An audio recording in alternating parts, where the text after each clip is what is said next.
नहीं थी, लगा दी स्वामी जी। सादर प्रणाम, सादर प्रणाम। बस ठीक रहिए। जय श्री कृष्ण।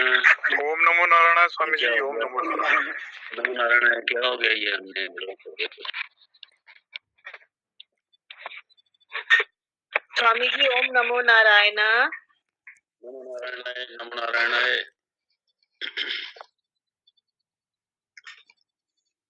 स्वामी जी नमो नमः। नमो नारायण।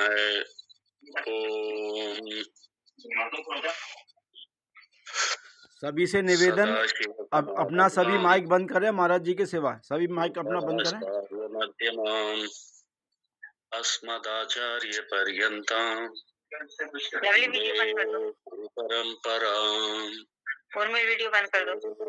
ओम सहना भवतु सहनौ भुनक्तु सह वीर्यं करवावहै तेजस्विनावधीतमस्तु मा विद्विषावहै। दीदी वीडियो बंद कर दो। ओम शांति शांति शांति। ओम पार्थाय प्रतिबोधितां भगवता नारायणेन स्वयं व्यासेन ग्रथितां पुराणमुनिना मध्ये महाभारतम् अद्वैतामृतवर्षिणीं भगवतीम् अष्टादशाध्यायिनीम् अम्ब त्वामनुसन्दधामि भगवद्गीते भवद्वेषिणी। यं ब्रह्मा वरुणेन्द्ररुद्रमरुतः स्तुन्वन्ति दिव्यैस्तवैः वेदैः साङ्गपदक्रमोपनिषदैः गायन्ति यं सामगाः। ध्यानावस्थिततद्गतेन मनसा पश्यन्ति यं योगिनो यस्यान्तन्न विदुःसुरासुरगणा। देवाय तस्मै नमः।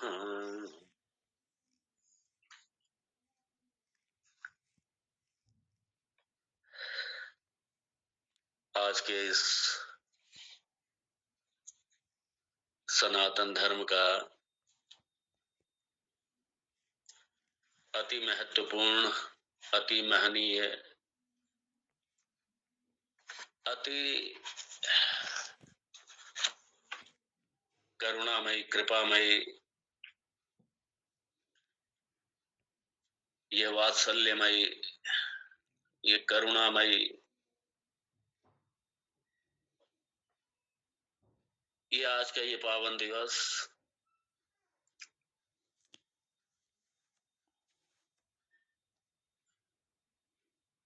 और आज ही के दिन वेद प्राकट्य दिवस श्रीमद् भगवद गीता के रूप में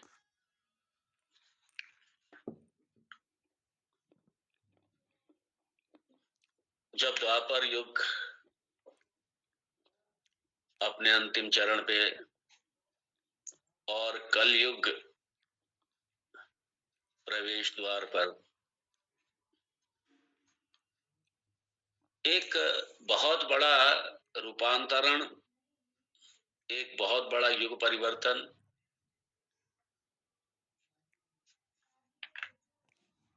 कलयुग का आरंभ, वेद भी अवतरण लेना चाहते हैं।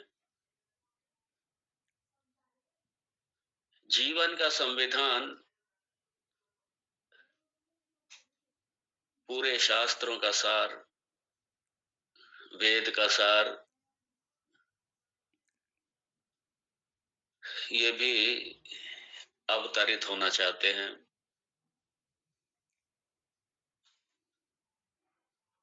और इस अवतरण की भूमिका में थोड़ा और पीछे जाएंगे। स्मरण कीजिए भगवान का स्वयं का वो प्राकट्य दिवस जब इसी मथुरा की कंस के कारागृह में भगवान वसुदेव और देवकी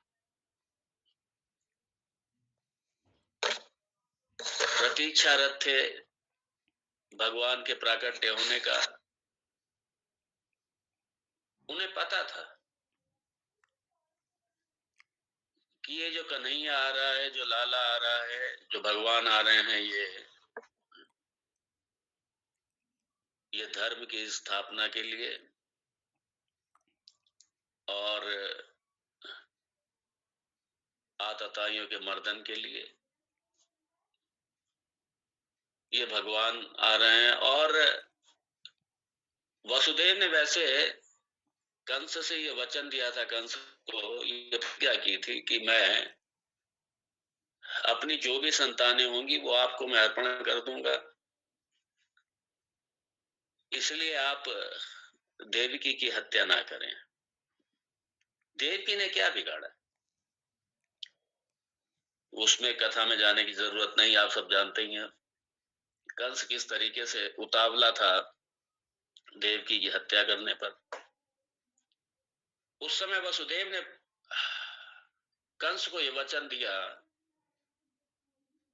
कि आपको खतरा देवकी की संतानों से है ना, देवकी से तो नहीं है, तो संतान मैं आपको दे दूंगा, सारी संतानें मैं आपको सौंप दूंगा। और चूंकि वो सत्यवादी थे, सत्यवादी थे, और चूंकि सत्यवादिता इसी के आधार पे कंस ने विश्वास किया वसुदेव पर। कहा ठीक है वसुदेव, अगर तुम कहते हो तो तुम्हारे कहने पे मैं छोड़ दूंगा, और मुझे पता है तुम सत्यवादी हो, तुम वचन निभाओगे, अपना प्रतिज्ञा की है, मैं जानता हूं तुम निभाओगे। पहले की सारी संतानें दी भले ही वसुदेव ने, लेकिन जब भगवान कृष्ण का प्राकट्य हुआ, उन्हें पता था ये जगत के उद्धार के लिए आया है, ये जगत के कल्याण के लिए आया है, ये साक्षात नारायण है, साक्षात। और जब भगवान कृष्ण का जन्म हुआ, चूंकि बचाना था, देवकी कहती है ये अध्यात्म दीप प्रज्वलित हुआ है, ये अध्यात्म दीप उत्पन्न हुआ है, इसलिए उस दीप को बचाना था। क्यों बचाना था? क्योंकि उस दीप के प्रकाश से सारे जगत को प्रकाशित करना था। उस दीप का प्रकाश सारे जगत को चाहिए था, उसकी आभा, उसका ज्ञान सारे जगत को चाहिए था। इसीलिए वसुदेव ने ये बड़ा स्पष्टता से उनको, ये स्पष्ट था उनको कि एक व्यक्तिगत एक धर्म है और एक तरफ पूरा राष्ट्र है, पूरा समाज है, पूरा विश्व है, सारा जगत है, सारा ब्रह्मांड है एक तरफ। इसलिए यदि जगत के हितार्थ के लिए यदि मेरा वचन जाता है तो जाए, मुझ पे लांछन लगे तो लगे, मुझ पे मेरी प्रतिज्ञा टूटती है तो टूटे। एक तरफ सारे जगत का उद्धार है, दूसरी तरफ मात्र एक मेरी तुच्छ एक प्रतिज्ञा है मेरी। इसलिए इस प्रतिज्ञा को ताक के रखो जगत के कल्याण के लिए, जगत के उद्धार के लिए तोड़ो इस प्रतिज्ञा को। वो किस काम की प्रतिज्ञा? वो जगत के कल्याण में काम में ही ना आए। तोड़ दी अपनी प्रतिज्ञा, नहीं दिया कंस को,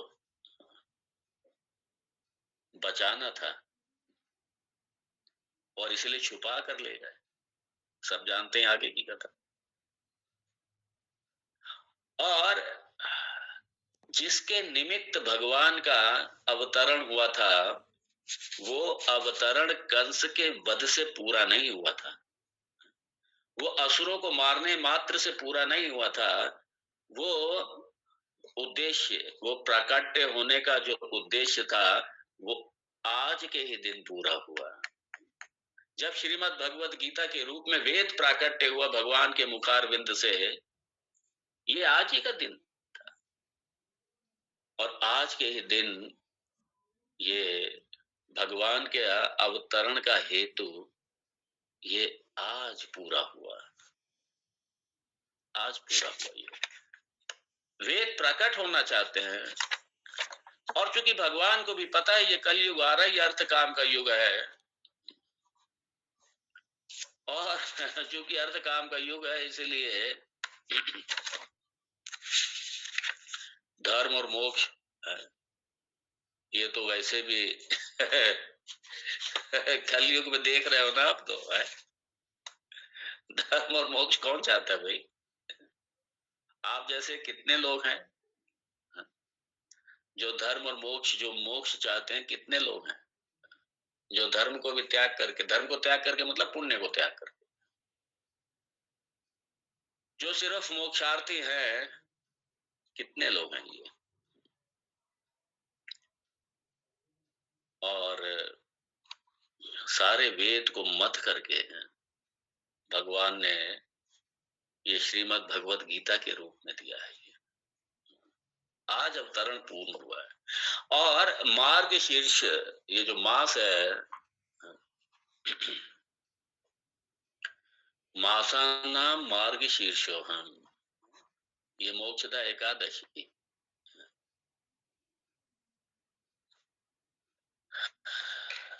ये सारा श्रीमद् भगवद गीता ये श्रुति सार है, वेद सार है, वेद शीर्ष है, श्रुति शिरा है, श्रुति शिरा है, श्रुति सार है।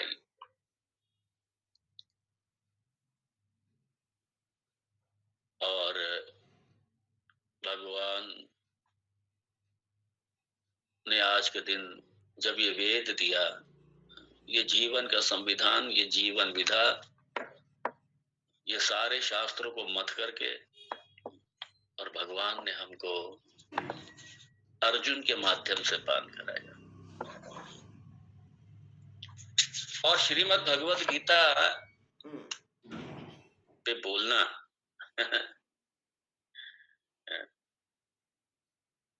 बड़ा मुश्किल है। ये तो वो हो गया कि सूर्य को दीपक दिखाओ। इसलिए भगवद गीता का आज आराधन दिवस है, पूजन दिवस है। गीता सामने रख करके पूजन नहीं, सिर्फ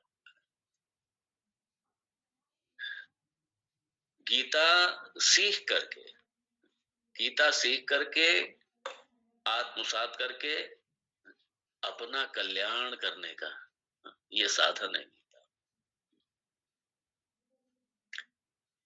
और शास्त्रकार हे अम्बा, हे मां, त्वाम अनुसंधामी, ये अनुसंधान करना।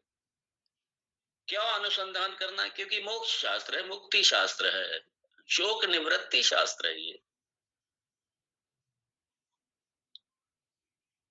तो क्या दूसरे विषय नहीं है इसमें? नहीं, तात्पर्य निर्णय तो मुक्ति ही है, मोक्ष शास्त्र है ये, शोक निवृत्ति शास्त्र है। जो वेद का तात्पर्य है, वेद शिरा का तात्पर्य है, जो उपनिषदों का तात्पर्य है, वही गीता का तात्पर्य है। परम निश्रेयस शोक निवृत्ति ही पूर्णता प्राप्ति।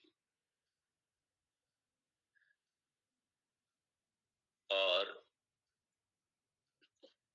भगवान भाष्यकार बड़ा स्पष्ट करते हैं कि अस्य गीता शास्त्रस्य संक्षेपतः प्रयोजनम परम निश्रेयसम सहेतुकस्य संसारस्य अत्यंत उपरम लक्षणम।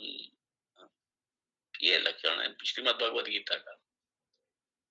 संसारस्य अत्यंत उपरमा,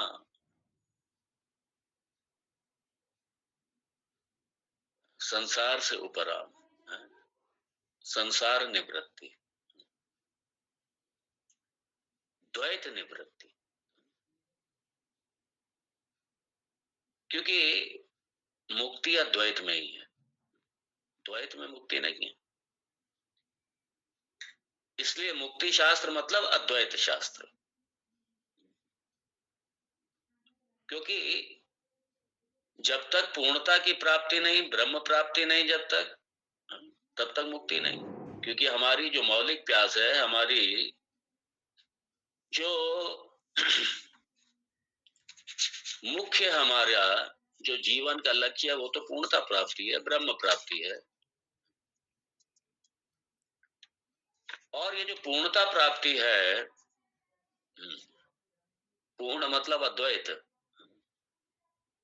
द्वैत में अपूर्णता ही रहेगी, द्वैत में अपूर्णता रहेगी, और पूर्णता मतलब अद्वैत। और इसी अद्वैत की प्राप्ति, अद्वैत की सिद्धि, इसी अद्वैत की सिद्धि, यही गीता शास्त्र का, यही गीता शास्त्र का प्रयोजन है, अद्वैत की सिद्धि।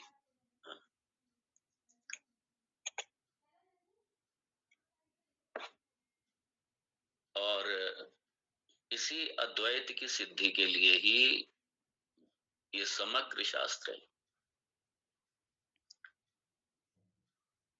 सर्वे वेदा यत् पदमामनन्ति तपांसि सर्वाणि यत् वदन्ति यदि छन्तो ब्रह्मचर्यं चरन्ति तत्ते पदम संग्रहेण ब्रवीमि। ये उपनिषदों का जो मंत्र है, उपनिषद का मतलब जो वेद का तात्पर्य निर्णय है, जो वेद कहता है वही की वही भगवत गीता, वही भगवत गीता कहती है। और इसलिए जब तक ये वेद है,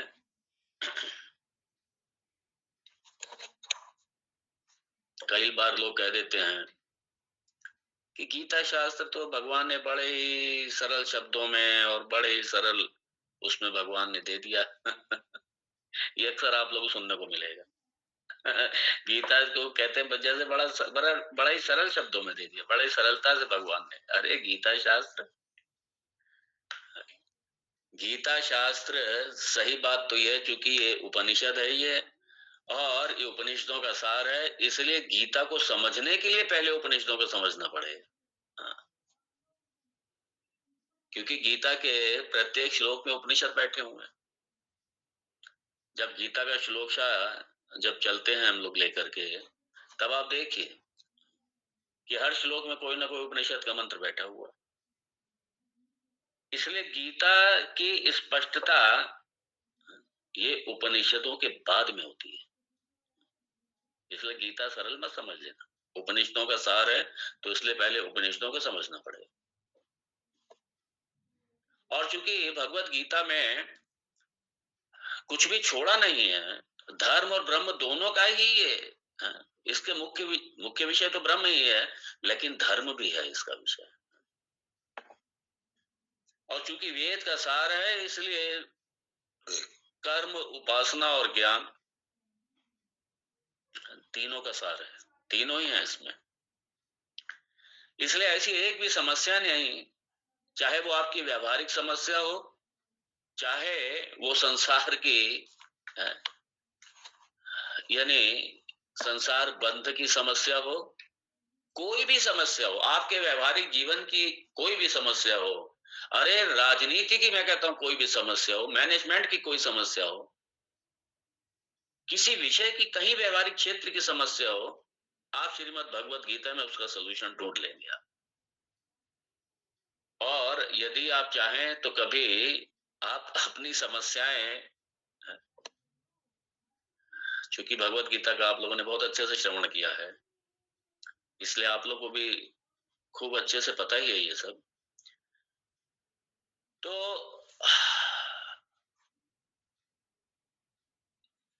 भगवत गीता में भगवान ने कुछ छोड़ा ही नहीं, सब आ गया इसमें। आप कोई समस्या लीजिए, समाधान भगवत गीता में है उसका।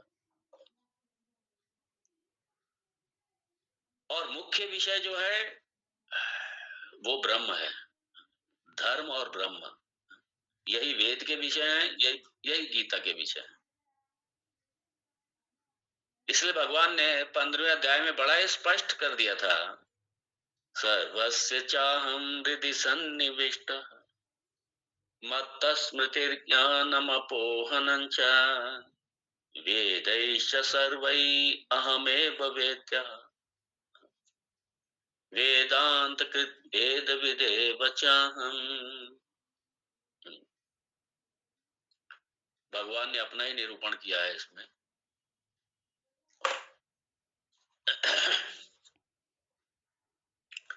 जीव, जगत और ब्रह्म, तीनों का निरूपण और जीव ब्रह्म के ऐक्य, ये पूरा श्रीमद् भगवद गीता में बड़ी स्पष्टता से भगवान ने बताया। और यहाँ पे मैं थोड़ा सा उसके महात्म्य को लेकर के श्रीमद् भगवद गीता के एक जगह 17 नामों का उल्लेख है। ये शायद हो सकता है आप लोगों ने जरूर सुना होगा, नहीं सुना होगा तो सुन लीजिए आप। और ये गीता के जो 17 नाम है, ये किसी पुराण में ही है। गीता नामानि वक्ष्यामि गुह्यानि शृणु पांडवा कीर्तना सर्व पापानि विलयं यान्ति तत्क्षणात्। गीता, हाँ, गंगा गीता च गायत्री सीता सत्या सरस्वती। आप ध्यान दीजिए, गीता के 16 नाम और भी हैं। ये 17 नाम जो हैं गीता के, ये गीता के ये चूंकि पहले अध्याय में तो मानव गीता ही है, भगवान की वाणी तो द्वितीय अध्याय में आरंभ हुई है, उपदेशात्मक।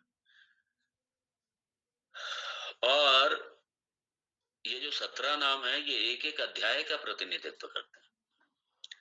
और इन नामों का, जैसे आपने सुना होगा भगवान गणेश जी के 12 नाम, हनुमान जी के 12 नाम, ऐसे ही श्रीमद् भगवद गीता के ये 17 नाम। गंगा गीता च गायत्री सीता सत्या सरस्वती ब्रह्मवल्ली ब्रह्म विद्या त्रिसंध्या मुक्ति गेहिनी अर्धमात्रा चिदानंदा भवग्नि भ्रांति नाशिनी वेद त्रयी परानंदा तत्वार्थ ज्ञान मंजरी इत्येतानि जपे नित्यं नरो निश्चल मानसः ज्ञान सिद्धिं लभे नित्यं तथान्ते परमं पदम्। ये 17 नाम। देखिए, श्रीमद् भगवत गीता चूंकि मुख्य विषय तो ब्रह्म ही है, लेकिन ये चारों पुरुषार्थ प्रदात्री है। मान लीजिए अगर यदि उसके ब्रह्म विद्या भगवत गीता की नहीं भी समझ में आती, खाली बैठ के पाठ कर ले, श्रद्धा से भक्ति से वो नियमित पाठ कर ले और किसी लौकिक कामना की दृष्टि से पाठ करे, तो भगवान उनकी लौकिक कामना भी पूर्ति करेंगे। इसलिए श्रीमद् भगवद गीता ये तो कल्प वृक्ष है। ये आप जो मांगेंगे मिलेगा इससे। सकाम कर्म भी इससे है, चित्त शुद्धि के लिए कर्म योग भी है, और चित्त नैश्चल्य के लिए उपासना भी है, और साथ में ज्ञान प्राप्ति के लिए ज्ञान भी है, मोक्ष प्राप्ति के लिए ज्ञान भी है। और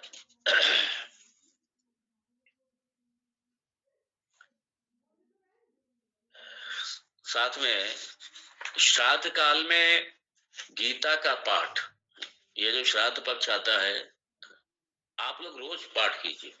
जरूरी नहीं कि जब पितरों का दिन हो तभी करें, श्राद्ध काल में रोज इसका पाठ करिए और पितरों के निमित्त करिए। बड़ा इसका महत्व है।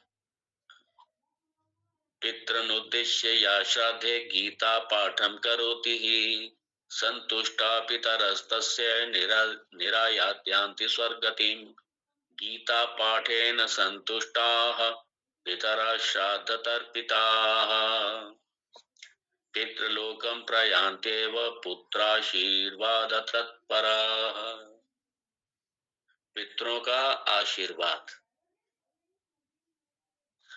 पितरों का जो कोप है वो भी देव कोप से बड़ा है, और पितरों का जो आशीर्वाद है वो देव आशीर्वाद से भी बड़ा है।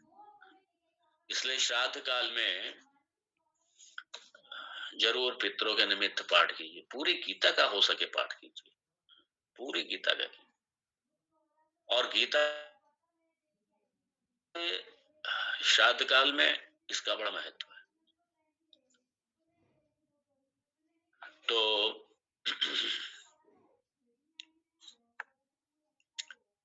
क्योंकि संसार का भव रोग का जो मुख्य कारण है वो है अपूर्णता। और अपूर्णता क्यों है? अज्ञानम, अज्ञान से है।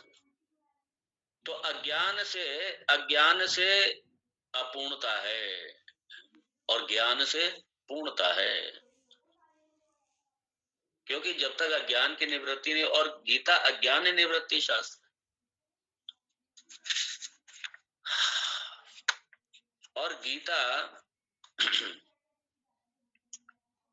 ज्ञानाग्नि सर्वकर्माणं भस्मसात् कुरुते तथा ज्ञानात् एव तु कैवल्यम ऋते ज्ञानात् न मुक्ति। इसी की सिद्धि के लिए, और जब तक अज्ञान का नाश नहीं होगा तब तक अपूर्णता का नाश नहीं होगा। तो अपूर्णता जाएगा पूर्णता से, और पूर्णता जाएगा पूर्णता के ज्ञान से। अपूर्ण क्यों बने हुए हैं? क्योंकि पूर्णता का ज्ञान नहीं, अपने स्वरूप का ज्ञान नहीं है। ना जगत का ज्ञान है, ना अपने आप का ज्ञान है, ना ब्रह्म का ज्ञान है, कुछ पता ही नहीं है। इसलिए आत्मन्नेव च संतुष्टः तस्य कार्यं न विद्यते आत्मन्नेव आत्मनः तुष्टः न बिभेति कुतश्चन अभयं प्रतिष्ठां विन्दते। ये किससे होगा? ये पूर्णता के ज्ञान से, पूर्णता के ज्ञान से होगा ये। और ये ज्ञान कहाँ से मिलेगा? श्रीमद् भगवद गीता। इसलिए जो 13वें अध्याय में भगवान ने जो ऐक्य का निरूपण किया, यही ऐक्य का निरूपण जीवेश्वर ऐक्यम, यही ये जीवेश्वर ऐक्यम जो है, यही श्रीमद् भगवद गीता का मुख्य तात्पर्य है। और क्योंकि श्रीमद् भगवद गीता मुक्ति शास्त्र है, मोक्ष शास्त्र है, और ये एक पाथेय है, ये प्रस्थान है। ये जब हम कहीं जाते हैं, कहीं प्रस्थान करते हैं, तो हम पूरी तैयारी से प्रस्थान करते हैं। कहीं आप यात्रा में निकलेंगे, प्रस्थान करेंगे, तो आप पूरी तैयारी करेंगे। आप रास्ते में क्या क्या आपको चाहिए, किन किन चीजों की आपको आवश्यकता है, जहां पे आप जाएंगे वहां के लिए क्या क्या चाहिए आपको, आप पूरी तैयारी करके तब निकलेंगे आप। और ये जो प्रस्थान हम कर रहे हैं मोक्ष प्राप्ति के लिए, जो हमारा मोक्ष, हमारा जो ब्रह्म प्राप्ति, ये हमारा लक्ष्य हमारा, और इसके निमित्त जो हम प्रस्थान कर रहे हैं वो प्रस्थान है भगवद गीता। प्रस्थान त्रय में इसलिए भगवद गीता स्मृति प्रस्थान। कृष्णेन सूता पार्थेन पीता, कृष्णेन सूता पार्थेन पीता द्वैपायनेन च, और सुधा शास्त्री कृता गीता। सुधा है, ये अमृत है, ये अमृत है, ये अमृत वर्षणी है, ये मृत्युंजय है श्रीमद् भगवद गीता। ये मृत्यु को जीतने का सीधा सीधा मृत्युंजय है ये भगवद गीता, मृत्यु को जीतने वाली भगवद गीता। ये अमृत है, अमृत मृत्यु से पार ले जाने का ये अमृत है। ये श्रीमद् भगवद गीता एक अमृत है, मृत्युंजय है, ये महामृत्युंजय मंत्र ये भगवद गीता है, महामृत्युंजय। ये मृत्युंजय इसलिए ये गीता रूपी अमृत अमृत वर्षिणी है। हे अम्बा त्वाम अनुसंदधामि अमृत वर्षिणी अष्टादशाध्यायिनी। ये जो 18वां अध्याय का ये अमृत जो है, और यही इसी का अनुसंधान, इसी अमृत का अनुसंधान भगवत गीता के लिए कितना कहा जाए। हमारी क्या औकात है। हमारे बड़े बड़े महापुरुष हमारे कह के चले गए, आएंगे आगे और भी कह के जाएंगे सब लोग। श्रीमद् भगवत गीता चूंकि सर्वकालिक है और सबके लिए है। श्रीमद् भगवत गीता हर युग के लिए, हर युग का ग्रंथ है, सर्वकालिक है और सबके लिए, बिना किसी जेंडर, बिना किसी लिंग, बिना किसी जाति पात, बिना किसी लिंग के, बिना किसी देश के सीमाओं के। ये सार्वभौमिक ग्रंथ है ये श्रीमद् भगवत गीता, सबके लिए है और सबका इस पे अधिकार है। ये नहीं कोई कह सकता कि सिर्फ मेरा ही अधिकार है, दूसरे का नहीं है। नहीं, सबका अधिकार है। यदि कोई मोक्षार्थी है उसका भी अधिकार है, और अगर मोक्षार्थी नहीं भी है और अपने सिर्फ अपनी कामनाओं की भी तृप्ति करना चाहता है, उसके लिए भी है। चित्त शुद्धि करना चाहता है, उसके लिए। तो ये सबके लिए श्रीमद् भगवत गीता। ये माँ, जैसे माँ का हृदय बहुत विशाल होता है, बहुत माँ की उपमा दी गई है श्रीमद् भगवत गीता को, और माँ की चूंकि उपमा दी गई है, और माँ का हृदय तो बहुत विशाल होता है। सारे समुद्र, सारे जितने भी महासागर है, सारे इकट्ठे करो, सारे वो सब माँ के हृदय के आगे छोटे हैं। सब माँ जैसा हृदय किसी का नहीं। और ये अम्बा हमारी, ये जगदम्बा हमारी श्रीमद् भगवत गीता आज के दिन प्राकट्य होकर के, और भगवान श्री के मुख से कृष्णेन सूता अर्जुनेन पार्थेन पीता, ये जो अमृत हमारे पास आया है, ये अमृत, इसका हम पान करते रहें। मैं सबके प्रति बहुत बहुत मंगल कामना करता हूँ। यह चेत अवैति तथा सत्यम अस्ति, ना चेत अवैति महति विनष्टि। ये महाविनाश से हम बचें और श्रीमद् भगवत गीता रूपी जो अमृत है, इसको पी करके हम नाम लिख लिया, मृत्युंजयी हो जाएं, मृत्यु को जीत लें इसी जन्म में, वरना महाविनाश है। सबके प्रति मंगल कामना करते हुए, और आज के इस पावन दिवस पर सबको बहुत बहुत हार्दिक बधाई देते हुए, शुभकामनाएं देते हुए, और पुनः पुनः भगवान से प्रार्थना करते हुए मैं यहाँ विराम दूंगा। समय की सीमा है। ओम तत्सत। ओम पूर्णमदः पूर्णमिदं पूर्णात् पूर्णमुदच्यते पूर्णस्य पूर्णमादाय पूर्णमेवावशिष्यते। ओम शांति शांति शांति।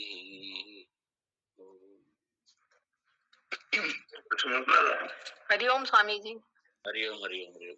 हरिओम स्वामी जी, प्रणाम। जय श्री कृष्ण। ओम नमो नारायण जय स्वामी जय जी। श्री कृष्ण। हरिओम हरिओम। जय श्री आपका दूसरा स्टाइल है, आप दूसरा सुनिए। जय श्री कृष्ण। सभी माइक बंद रखें, सभी से निवेदन, सभी माइक बंद रखें। स्वामी उत्तमानंद जी आ चुके। हाँ, मैं यही कह रहा हूँ आप उनको, जी हाँ उनको भी बहुत बहुत बधाई है और शुभकामनाएं हैं इस गीता जयंती के पावन पर्व पर। ओम तत्सत। ओम तत्सत। ये वीडियो द्विवेदी जी आपका वीडियो चालू है, वीडियो बंद कर दीजिए कृपा। द्विवेदी जी वीडियो बंद कर दीजिए आपका।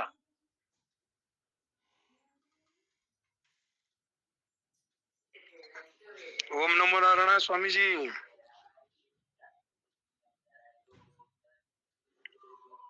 माइक खुला बंद है आपका स्वामी जी। माइक स्वामी जी का। हाँ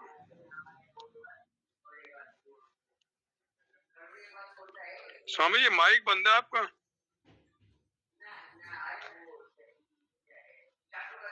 ओम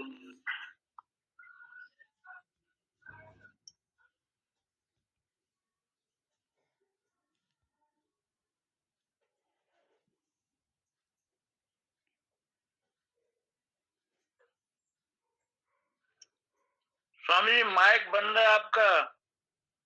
स्वामी जी माइक खोल दीजिए। जय श्री कृष्ण स्वामी जी। माइक बंद हो रहा स्वामी जी।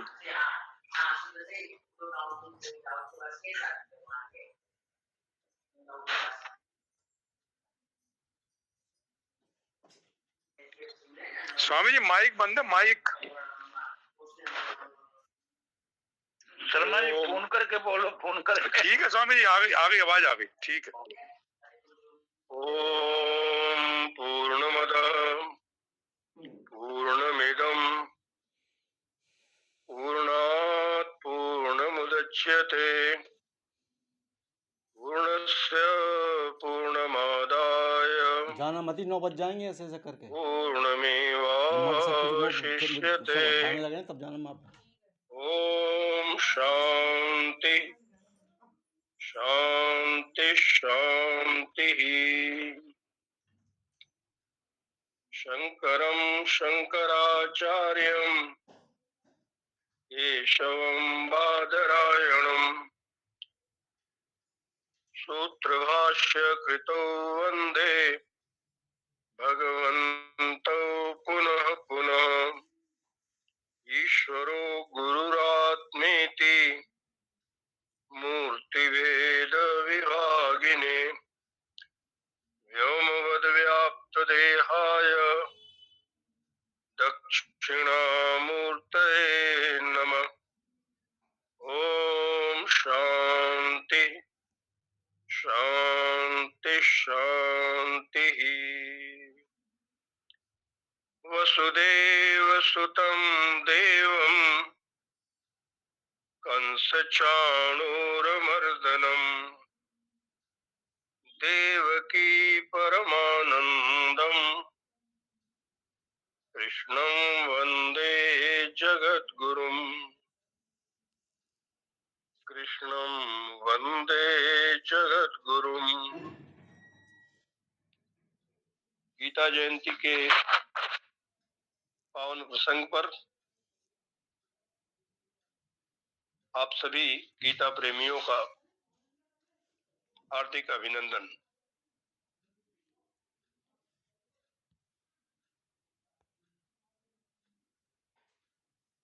आप सभी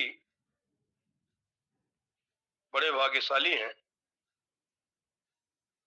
जो भगवान श्री कृष्ण के वचनों में अत्यंत प्रीति करते हैं और नित्य प्रति गीता अनुसंधान में लगे रहते हैं। और हमारा तो ऐसा मानना है कि जिनकी भगवान वासुदेव के उपदेशों में असीम श्रद्धा और अटूट विश्वास है, उनका परम कल्याण सुनिश्चित है।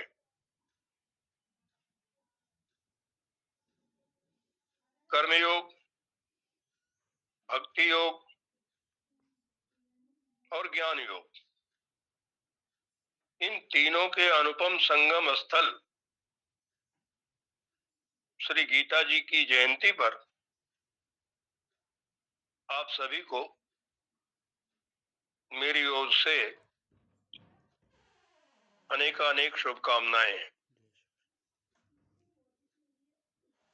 श्रीमद् भगवद गीता हम सभी वैदिक सनातन धर्मावलंबियों के लिए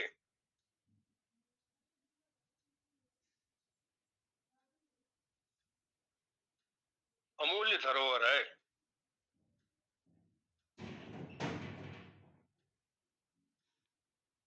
क्योंकि अर्जुन को दिए गए भगवान श्री कृष्ण के उपदेश हम सभी को अपने कर्तव्यों के पालन, अपने कर्तव्यों के निर्वहन की सतत प्रेरणा देते हैं। गीता हमें सिखाती है कि परिस्थितियां चाहे कैसी भी हों,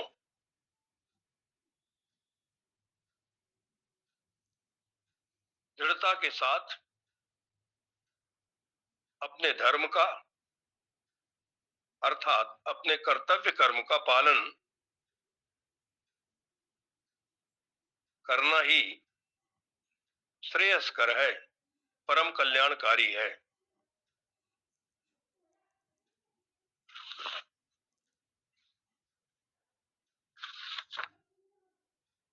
गीता में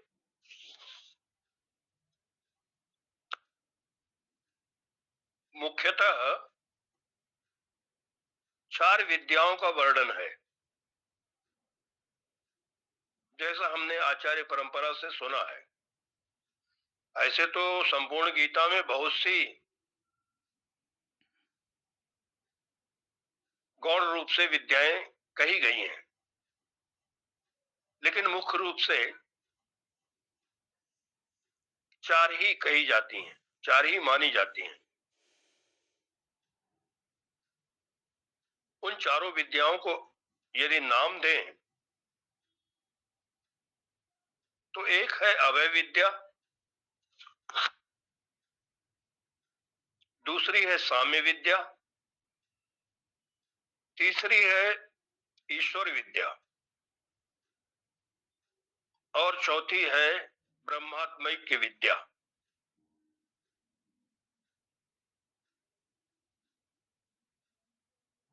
इन 4 विद्याओं का मुख्य रूप से निरूपण, वर्णन गीता शास्त्र में मिलता है।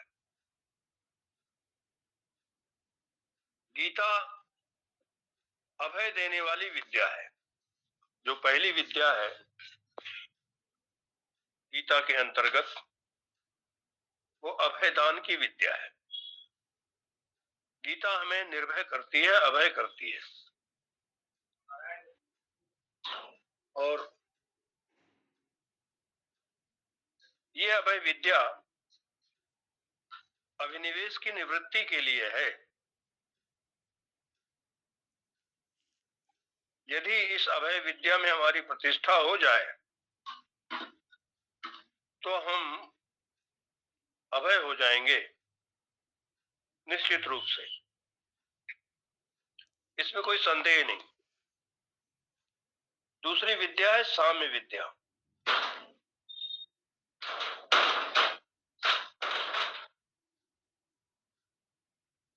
साम्य विद्या राग द्वेष की निवृत्ति के लिए है।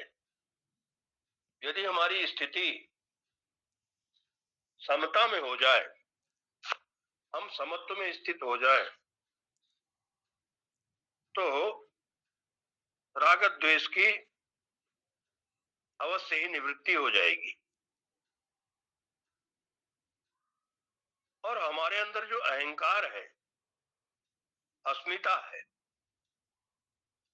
उसकी निवृत्ति के लिए तीसरी विद्या गीता में बताई गई है, ईश्वर विद्या।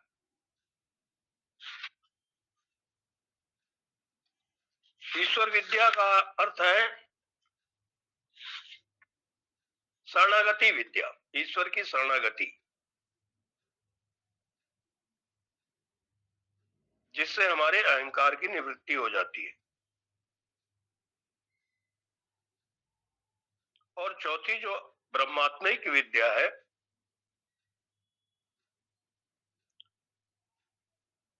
उस विद्या की प्राप्ति होने पर मूल अज्ञान की निवृत्ति हो जाती है।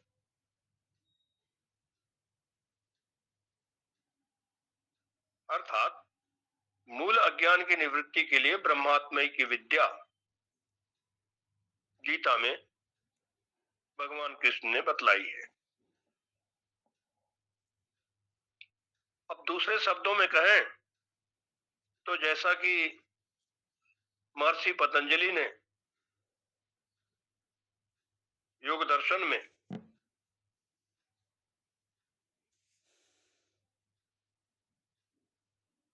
पंच क्लेशाः करके 5 क्लेश बतलाए हैं। अविद्या, अस्मिता, राग द्वेष, अभिनिवेशा, पंच क्लेशाः।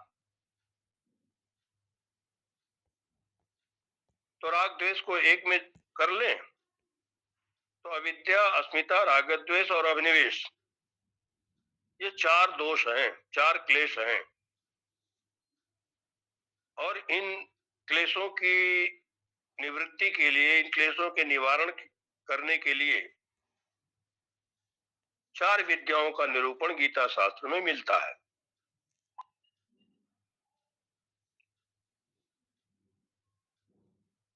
अब हम इन चारों विद्याओं के ऊपर थोड़ी थोड़ी दृष्टि डालते हैं। समय तो बहुत कम है, फिर भी संक्षेप में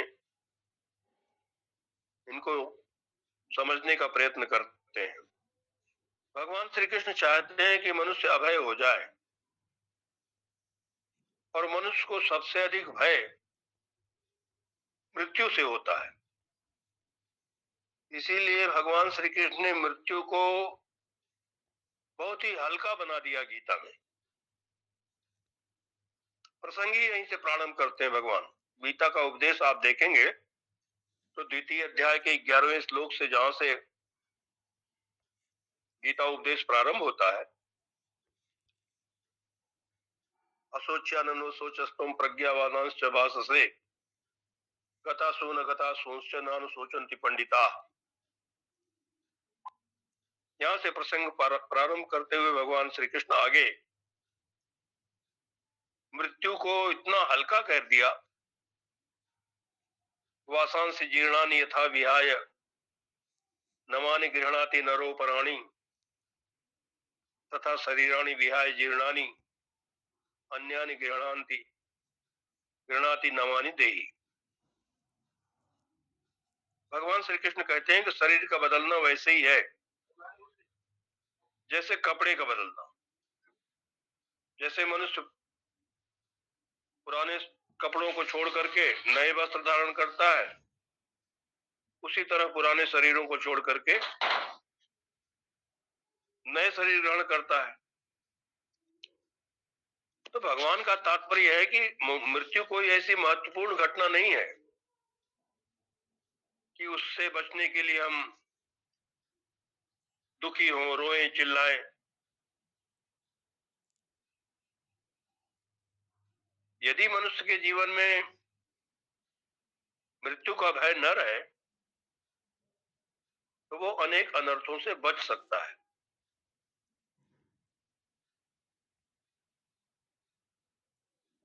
भगवान श्री कृष्ण बतलाते हैं कि मानव धर्म का मूल ये ज्ञान ही है कि हम इस जीवन के पहले भी थे और जीवन के बाद भी हम रहेंगे। इसको भगवान श्री कृष्ण ने देहिनो अस्मिन् यथा देहे कौमारम यौवनम जरा तथा देहांतर प्राप्तिर धीरस् तत्र न मुह्यति, इन वाक्यों से बतला रखा है।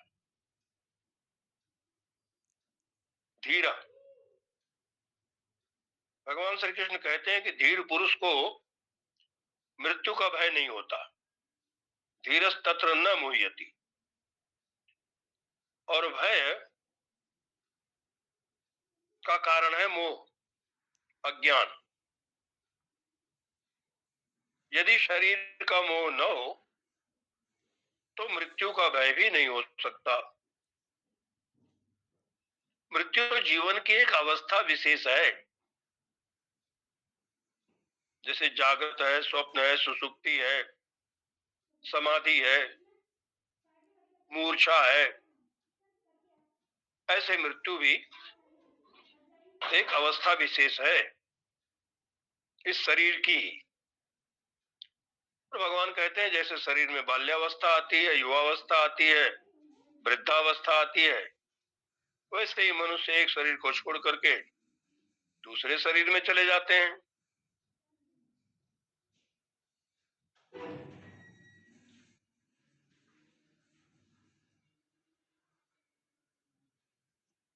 तो जो लोग ये नहीं मानते कि जन्म से पहले भी मैं था और मृत्यु के पश्चात भी मैं रहूंगा, तो उनसे पूछना पड़ेगा कि आखिर वो क्या मानते हैं। मतलब उनके सामने कुछ प्रकाश है या केवल अंधकार ही अंधकार है।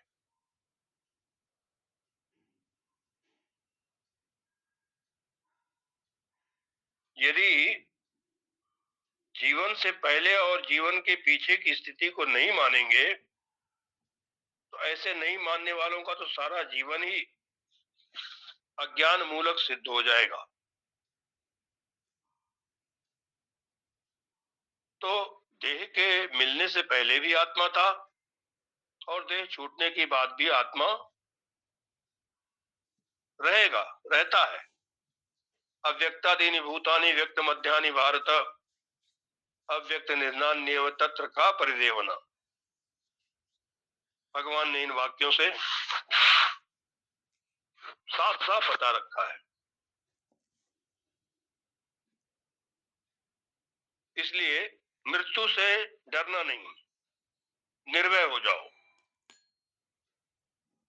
और गीता के 16वें अध्याय में भगवान ने दैवी संपत्ति को बताते हुए पहली संपत्ति बताया, अभयम। जहां से 16वां अध्याय प्रारंभ होता है, अभयम सत्व संशुद्धि ज्ञान योगी व्यवस्थिति।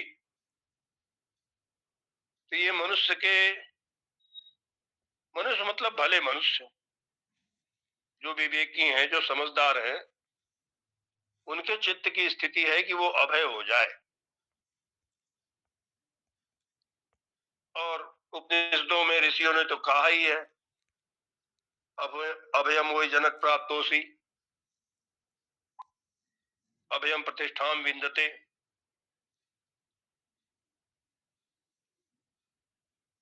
तो गीता में भगवान श्री कृष्ण चाहते हैं कि इस देह को लेकर के जो हमारा अभिनिवेश है और जिसके फलस्वरूप हम ये समझते हैं कि देह के मरने से मैं मर जाता हूं, देह के रोगी होने से मैं रोगी हो जाता हूं, देह ही मेरे लिए सब कुछ है, उनका हम सबका ये भ्रम दूर हो जाए। जो हम सभी देह में पूरी तरह से डूब गए हैं, अभिनिविष्ट हो गए हैं, उन सभी को देहाशक्ति से, देहाभिमान से, देहाविनिवेश से छुड़ाना और सदा सर्वदा के लिए निर्भय बनाना, यही भगवान श्री कृष्ण के उपदेश का तात्पर्य है, लक्ष्य है। इसीलिए इस अभिनिवेश को दूर करने वाली, इसकी निवर्तक जो अभय विद्या है, वो गीता में बताई हुई पहली विद्या है। अब इसके लिए अनेकानेक श्लोक हैं, दूसरे अध्याय में तो मुख्य रूप से, और अन्यत्र भी पूरी गीता में ही मिलते हैं।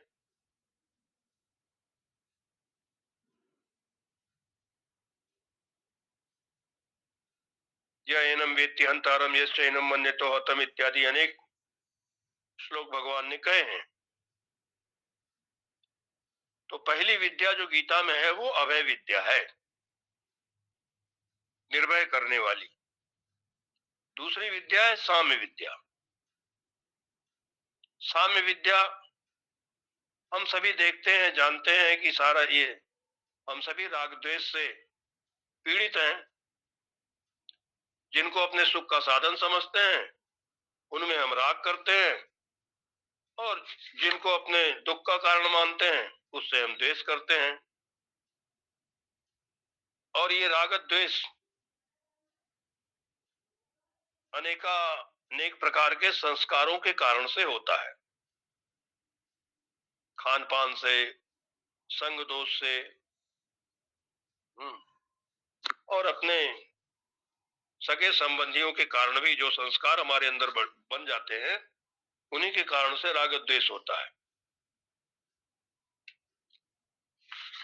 इसको मिटाने के लिए साम्य विद्या गीता के अंतर्गत, मतलब अपने हमारे अंतःकरण में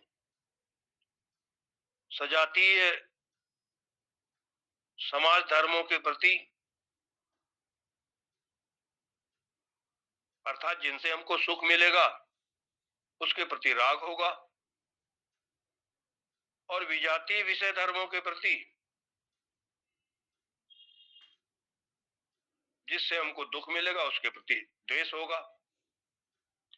इसका उदाहरण आप कहीं भी देख सकते हैं, सर्वत्र देखने को मिलता है। तो जिससे हमारा मोह हो जाता है, उसको सुख पहुंचाने के लिए हम दूसरों के साथ अनुचित व्यवहार करने लगते हैं। और मोह सकल व्याधिन कर मूला, जैसा गोस्वामी जी ने कहा मानस में, बड़ा दुख देता है, सारी व्याधियों की जड़ है। तो राग द्वेष हमारे जीवन में बहुत ही कष्ट पहुंचाता है।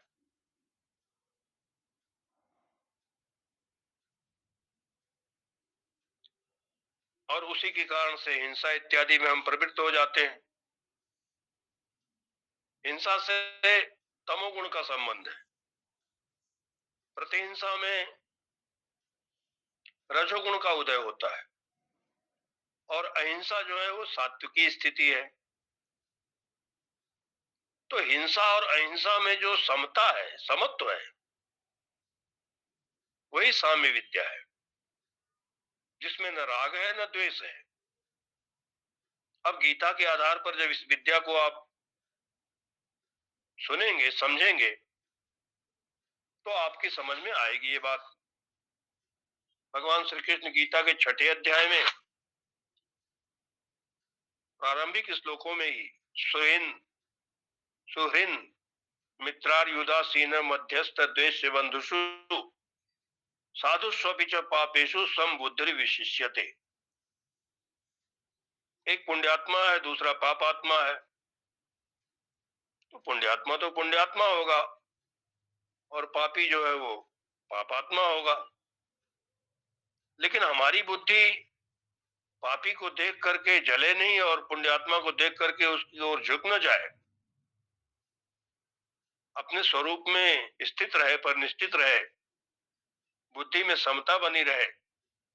चाहे कोई सुहृद हो, चाहे मित्र हो, चाहे द्वेषी हो, मध्यस्थ हो, शत्रु हो, भाई बंधु हो, उदासीन हो, हमारा किसी से राग द्वेष न हो। और इस समता की बात भगवान श्री कृष्ण गीता में, इसलिए समता त्याग सिखावनी हम लोग गीता की आरती में पढ़ते हैं। जगह जगह देखने को मिलता है। विद्या विनय संपन्ने ब्राह्मणे गविहस्तिनी शुनि चैव स्वपाके च पंडिता समदर्शिना। 5वें अध्याय में भगवान ने कहा, मतलब उसमें कोई जाति का भेद नहीं रखा, सभी जातियों को समेट लिया भगवान। जो समदर्शी हैं वही पंडित हैं, वही ज्ञानी है। कर्म में भी समत्व है, अर्थात अकुशल कर्म से द्वेष नहीं है, और कुशल कर्म में आसक्ति नहीं है। न द्वेष्ट कुशलम कर्म कुशले नानुसज्जते। तो साम्य विद्या के नाम से समत्व योग का उपदेश, सिद्ध शुद्धो समभूत्वा समत्वम योग उच्यते। ये समत्व बुद्धि योग है। यही वितर्जित सर्गो येषाम साम्ये स्थितम मन। जिसका मन समता में स्थित हो गया, वो तो सारी सृष्टि का विजयी है, उसने विश्व विजय कर लिया। और ये सम दुख सुख स्वस्थ समलोष्टास्म कांचन तुल्य प्रिया प्रियो धीरस तुल्य निंदात्म संस्तुति, अनेक श्लोकों में भगवान ने गीता के 6 अध्याय के 4 श्लोक बड़े महत्वपूर्ण, 29, 30, 31, 32 आप देख लीजिएगा। सर्वभूतस्थम आत्मानम सर्वभूतानि चात्मनि इक्षते योग युक्त आत्मा सर्वत्र समदर्शन। यो माम पश्यति सर्वत्र सर्वं च मयि पश्यति तस्याहं न प्रणश्यामि स च मे न प्रणश्यति। और सर्वभूत स्थितम यो माम भजते एकत्वमास्थितः सर्वथा वर्तमानोऽपि स योगी मयि वर्तते आत्मोपमेन सर्वत्र समं पश्यति अर्जुन सुखम या यदि वा दुखम स योगी परमो मतः। ये समदर्शन की बात वहां भगवान ने, आचार्यों ने तो इसको सामवेदीय महावाक्य का उसकी व्याख्या मानी हुई कि जो तत्वमसी महावाक्य है ये चारों श्लोक उसकी व्याख्या कर रहे हैं। इसका गंभीरता से आप विचार करेंगे तो आपको पता लगेगा। और ऐसे ही 13वें अध्याय में भी समम सर्वेषु भूतेषु तिष्ठन्तं परमेश्वरं विनश्यत्सु विनश्यन्तं यः पश्यति स पश्यति समं पश्यन्हि सर्वत्र समवस्थितम् ईश्वरं न हीनस्ति आत्मना आत्मानं ततो याति परां गतिम् इत्यादि यत्र तत्र सर्वत्र आप देखेंगे गीता में इस समत्व योग का भगवान श्री कृष्ण ने इस समत्व विद्या का उपदेश किया हुआ है, ये समत्व योग। और तीसरी है ईश्वर विद्या। ईश्वर विद्या मतलब शरणागति विद्या, जिससे हमारी अस्मिता नष्ट हो जाती है, हमारा अहंकार दूर हो जाता है। अहंकार को दूर करने वाली विद्या है। इसलिए गीता का कहना है कि भगवान शरण्य है। और शरण के लिए भगवान ने पहले दूसरे अध्याय में कहा बुद्धौ शरणम अन्विच्छ। इसमें क्या संकेत किया है इसका विचार करना चाहिए। बुद्धि की महिमा तो है ही, क्योंकि भगवान ने पहले कहा कि बुद्धि के शरण लो, किंतु इस कथन से यह भी संकेत मिलता है कि अर्जुन ने पहले उपनिषद में पढ़ रखा था बुद्धिम तो सारथिम विद्धि, कठोपनिषद में आया है। तो जीवन रथ के सारथी तो मेरे सामने है श्री कृष्ण, मेरे ही सारथी हैं। लेकिन जब अर्जुन को ये बात स्पष्ट नहीं हुई तो भगवान ने फिर गतिर भरता प्रभु साक्षी निवास शरणम सुहृत। अब ये भी बात अर्जुन के दिमाग में नहीं आई तो भगवान फिर बोलते हैं तमेव शरणम गच्छ सर्वभावेन भारत, ईश्वर की शरण में जाओ। फिर भी वो बात अर्जुन की समझ में नहीं आती तो भगवान फिर अंत में बोलते हैं 18वें अध्याय में माम एकम शरणम ब्रज सर्वधर्मान परित्यज्य माम एकम शरणम ब्रज, केवल मेरी शरण ग्रहण करो। तो यह है ईश्वर विद्या, मतलब शरणागति की विद्या। ये हमारे अस्मिता को मिटा डालती है। जो दृश्य के साथ दृग वस्तु का जो तादात्म्य है, यही है अहंकार, मतलब दृष्टा और दृश्य का तादात्म्य। मैं दृष्टा का दृश्य के साथ एक हो जाना, एक सा हो जाना।